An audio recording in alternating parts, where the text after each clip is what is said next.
బీసీలకు 42% రిజర్వేషన్లు అమలు చేసి ప్రభుత్వం ఇచ్చిన మాట నిలబెట్టుకుంటుందని చెప్పారు భూపాలపల్లి ఎమ్మెల్యే గండ్ర సత్యనారాయణరావు. భూపాలపల్లి జిల్లా కేంద్రంలో బీసీ కులగణన, ఎస్సీ వర్గీకరణపై అవగాహన ర్యాలీలో పాల్గొన్నారు ఎమ్మెల్యే. బీజేపీ నాయకులకు దమ్ముంటే ఆ పార్టీ అధికారంలో ఉన్న రాష్ట్రాల్లో బీసీలకు రిజర్వేషన్లు కల్పించాలని డిమాండ్ చేశారు. బీఆర్ఎస్ పార్టీ నేతలు పంచాయతీ ఎన్నికల్లో 42% సీట్లు బీసీలకు ఇస్తారా అని సవాల్ విసిరారు. కాంగ్రెస్ ప్రభుత్వం ఎన్నికల్లో బీసీలకు ప్రాధాన్యత ఇస్తోందని తెలిపారు ఎమ్మెల్యే.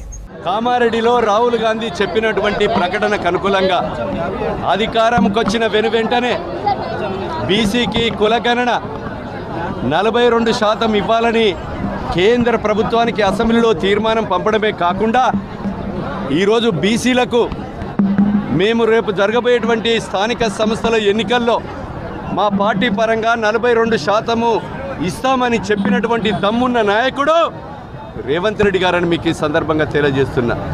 మీరు మాట్లాడే వాళ్ళు ఎవరైతే ఉన్నారో బీజేపీ సోదరులారా, బీఆర్ఎస్ వాళ్ళు, మీకు దమ్ముంటే మీ రాష్ట్రాలలో కూడా మీ మోడీకి చెప్పి మీరు ఈ యొక్క 42% కులగణన భారతదేశ వ్యాప్తంగా చేసి అమలు చేసి తీరండి.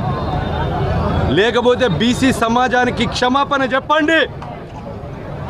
కానీ అది చెప్పకుండా ఈరోజు గద్దారును విమర్శించడం, ఉద్యమకారులను విమర్శించడం ఒక పని కట్టుకొని మీరు ఒక ద్వేయంగా చేస్తున్నారు ఒక బీజేపీ కేంద్ర మంత్రులు.